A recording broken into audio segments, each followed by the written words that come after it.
Hello everyone, welcome to my channel Go and Grow.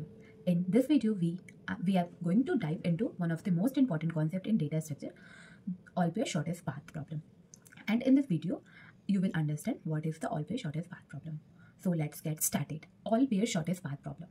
The all-pair shortest path problem involves finding the shortest path between all pair of vertices in a weighted graph.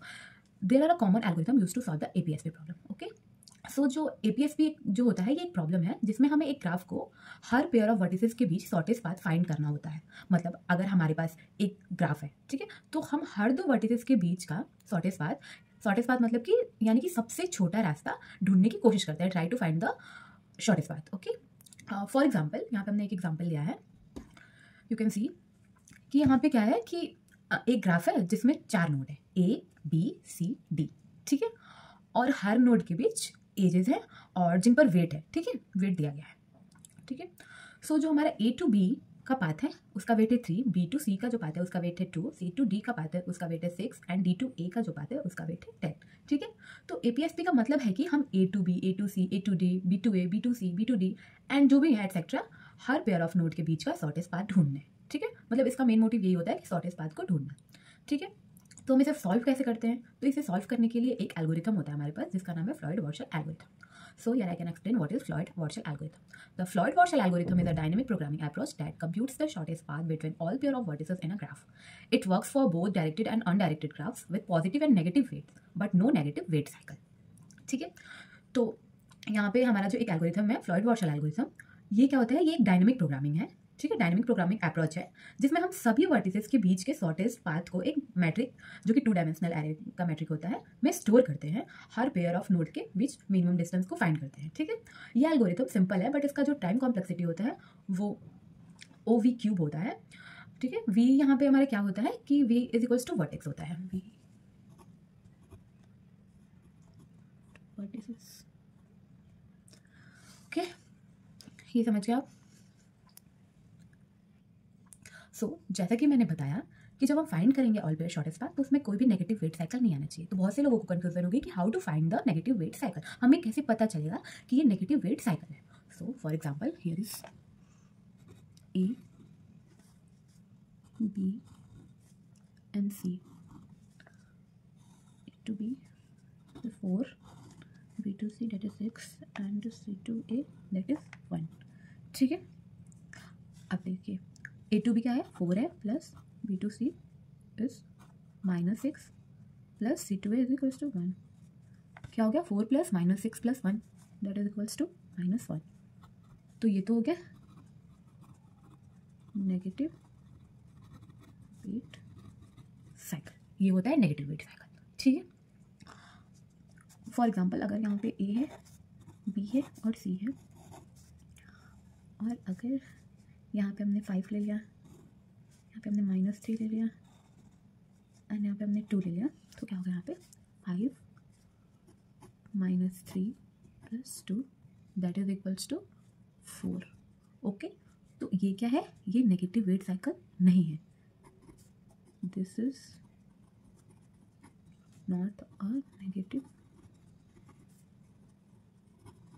Wait cycle. यहाँ पे तो negative value है -3, यहाँ पे भी है -6, but ये negative weight cycle क्यों नहीं है? क्योंकि यहाँ पे आंसर जो आ रहा है वो पॉजिटिव में आ रहा है और यहाँ नेगेटिव में आ रहा है। जहाँ पे नेगेटिव में मेन वैल्यू आएगी वो नेगेटिव वेट साइकिल होता है और जहाँ पे पॉजिटिव में आएगी तो those are not a negative weight cycle. Okay, so here is the example of Floyd Warshall algorithm. यहाँ पे हमने एक ग्राफ बनाया है जिसमें कि 4 नोड्स हैं, ठीक है, 1 2 3 4। हम यहाँ पे अल्फ़ाबेट और नंबर्स कुछ भी ले सकते हैं, तो यहाँ पे मैंने नंबर लिया है 1 2 3 4, ठीक है। तो सबसे पहले मैंने क्या बोला था? एक मैट्रिक्स बनाने के लिए, ठीक है। तो सबसे पहले हम एक मैट्रिक्स बनाएंगे। सो यहाँ पे हमने एक मैट्रिक्स बना लिया है, ठीक है। इसमें कितने नोड्स है? 4 है, तो इसलिए मैंने 1 2 3 4 1 2 3 4 करके लिखा है, ठीक है। सबसे पहले हम A0 की वैल्यू निकालेंगे।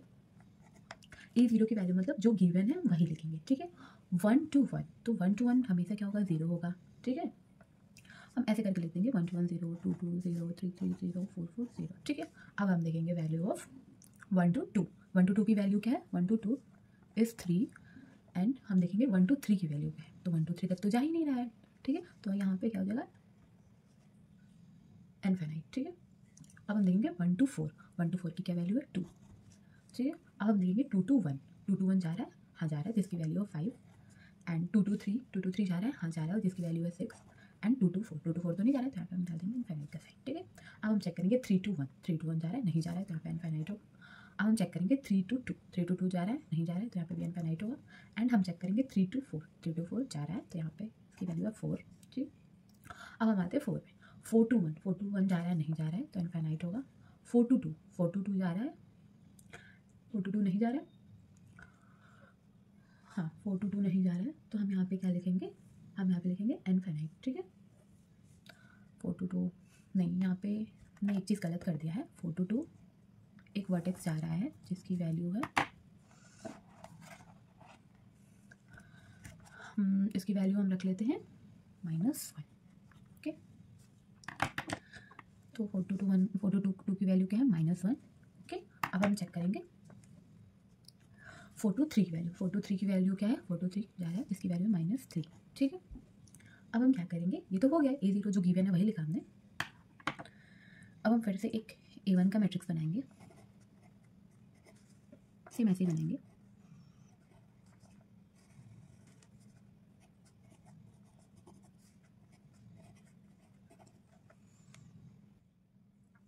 ठीक है। अब हम यहाँ पे क्या करेंगे, अब तो ऐसे 0 कर लेंगे अपना 1 2 2 2 3 3 एंड 4 4, ठीक है। अब हम इसमें क्या करेंगे कि जो हमारे फर्स्ट रो में वैल्यू है 1 to 1 1 to 2 1 to 3 1 to 4, वो क्या हो जाएगा, वो एज इट इज़ लिख देंगे हम 0 3 इनफाइनाइट एंड 2, ठीक है। और फिर हमारे जो फर्स्ट कॉलम की वैल्यू है वो भी हम एज इट इज़ लिख देंगे 5 इनफाइनाइट, ठीक है। और फिर अब हम चेक करेंगे कि 2 to 3 की वैल्यू क्या है। तो 2 to 3 की वैल्यू क्या है, 2 to 3 ये तो डायरेक्ट जा रही है, तो इसकी वैल्यू तो 6 ही हो जाएगी। अब हम चेक करेंगे 2 to 4, ठीक है। 2 to 4 तो नहीं जा रही है, बट हाँ ये क्या है, A1 की वैल्यू हम निकाल रहे हैं। तो हम वैल्यू को फाइंड ऐसे कर सकते हैं कि जो भी पाथ है वो 1 से होके जा रही है, तो हम उसको ले लेंगे, क्योंकि ये A1 की वैल्यू हम यहाँ पे निकाल रहे हैं। अगर हम A2 की निकालेंगे तो जो भी रास्ता है अगर वो 2 से होके जा रहा है तो हम वो ले लेंगे, ठीक है। तो यहाँ पे क्या होगा, 2 से 4 5, 2 से 1 5 प्लस 1 से 4 2, 5 + 2 = 7, ठीक है। अब हम फाइंड करेंगे 3 to 2 नहीं जाएंगे, क्योंकि यहाँ पे कोई ऐसा भी रास्ता नहीं है जो 3 से 1 तक जाता है और फिर 1 से हम 4 तक जाएँ। 3 से तो 4 तक डायरेक्ट जा नहीं रहा है। अगर हम 3 से 1 भी चेक करेंगे कि 1 से 4 तक चले जाएंगे, बट नहीं, कोई रास्ता ही नहीं है, तो यहाँ पे क्या हो जाएगा, एज इट इज़ इनफाइनाइट ही हो जाएगा। अब हम चेक करेंगे 3 to 4, ठीक है। तो 3 to 4 तो डायरेक्ट जा रहा है, तो यहाँ पे हम 4 एज इट इज़ लिख देंगे। अब हम चेक करेंगे 4 to 2 क्या होगा, 4 to 2 ये तो डायरेक्ट जा रहा है, तो यहाँ पे -1 ही होगा। अब हम चेक करेंगे 4 to 3 ये भी डायरेक्ट जा रहा है, तो यहाँ पे -3 ही लिख देंगे, ठीक है। इतना समझ में आया। अब हम यहाँ वैल्यू निकालेंगे A2 की, जहाँ हम फिर सेम वैसे ही एक मैट्रिक्स बना लेंगे 1 2 3 4 1 2 3 4, ओके। अब हम फिर यहाँ क्या करेंगे कि सेकेंड रो और सेकेंड कॉलम में एज इट इज़ वैल्यू जैसे A1 में थी वही लिख देंगे। तो क्या थी, 5 0 6 7 एंड 3 0 इनफाइनाइट एंड -1, ये तो 0 0 हो ही जाता है, ठीक है। अब हम फिर से वैल्यू चेक करेंगे, ठीक है। 1 2 3, ठीक है। अब हम क्या करेंगे, ओके मैंने फिगर तो पीछे बना रखा है, सो मैं यहाँ पे फिगर ड्रॉ कर देती हूँ। सो यहाँ पे मैंने फिगर ड्रॉ कर दिया है। फिर अब हम यहाँ चेक करेंगे, ठीक है। 1 2 3 की वैल्यू, 1 2 3 की वैल्यू क्या है, 1 2 3 तो हम डायरेक्ट जा नहीं सकते, क्योंकि यहाँ पे कोई रास्ता नहीं है 1 2 3 जाने का। तो हम 2 होके तो जा सकते हैं ना, क्योंकि हम A2 की वैल्यू निकाल रहे हैं। तो हम 1 से 2 तक क्या वैल्यू है पाथ की, 3 है। वेट क्या दिया है, 3 दिया है, ठीक है। और 2 to 3 क्या दिया है, 6 दिया है, ठीक है। तो यहाँ पे क्या हो जाएगा, 3 + 6 = 9, तो यहाँ पे हम लिख देंगे 9, ठीक है। अब हम चेक करेंगे 1 to 4, तो 1 to 4 का तो सीधा सा रास्ता है जिसकी वेट है 2, तो यहाँ पे हम 2 लिख देंगे। सो सेकेंड वाला रो तो कंप्लीट हो चुका है। अब हम आएंगे थर्ड में, 3 to 1 कोई रास्ता ही नहीं है, ठीक है। और फिर 2 पे 3 से 2 का भी कोई रास्ता नहीं है, 2 से 3 का है बट 3 से 2 का नहीं है, तो यहाँ पे एज इट इज़ इनफाइनाइट ही रहने देंगे। और हम चेक करेंगे 3 to 4 का, तो 3 to 4 का तो सीधा रास्ता है जो कि 4 है। अब आएंगे 4 रो पे, इसमें क्या है 4 to 1 का तो कोई रास्ता ही नहीं है, बट हाँ हम 2 होके जा सकते हैं, ठीक है। तो 4 to 2 का रास्ता क्या है, -1, और 2 to 1 का क्या है, 5 है वेट। तो -1 + 5 = 4, हम यहाँ पे एज इट इज़ 4 लिखेंगे, ठीक है। और फिर हमारा जो 4 से 3 का रास्ता क्या है, -3, ये तो डायरेक्ट है, तो हम यहाँ पे -3 लिख देंगे। ये हमारा हो गया A2। अब हम यहाँ पे निकालेंगे A3। वन थिंग मोर, हम वैल्यू तब तक निकालेंगे जब तक हमारी ये सारी इनफाइनाइट वाली वैल्यू हट नहीं जाती, सारी इनफाइनाइट हट नहीं जाती, तब तक हम, जब सारे नंबर्स आ जाएंगे जहाँ कोई भी इनफाइनाइट नहीं बचेगा, वहाँ वो क्या हो जाएगा, हमारा आंसर हो जाएगा। सो स्टे ट्यून, देखते हैं कब तक आंसर आता है। फिर हम एज इट इज़ वैसे ही बना लेंगे मैट्रिक्स।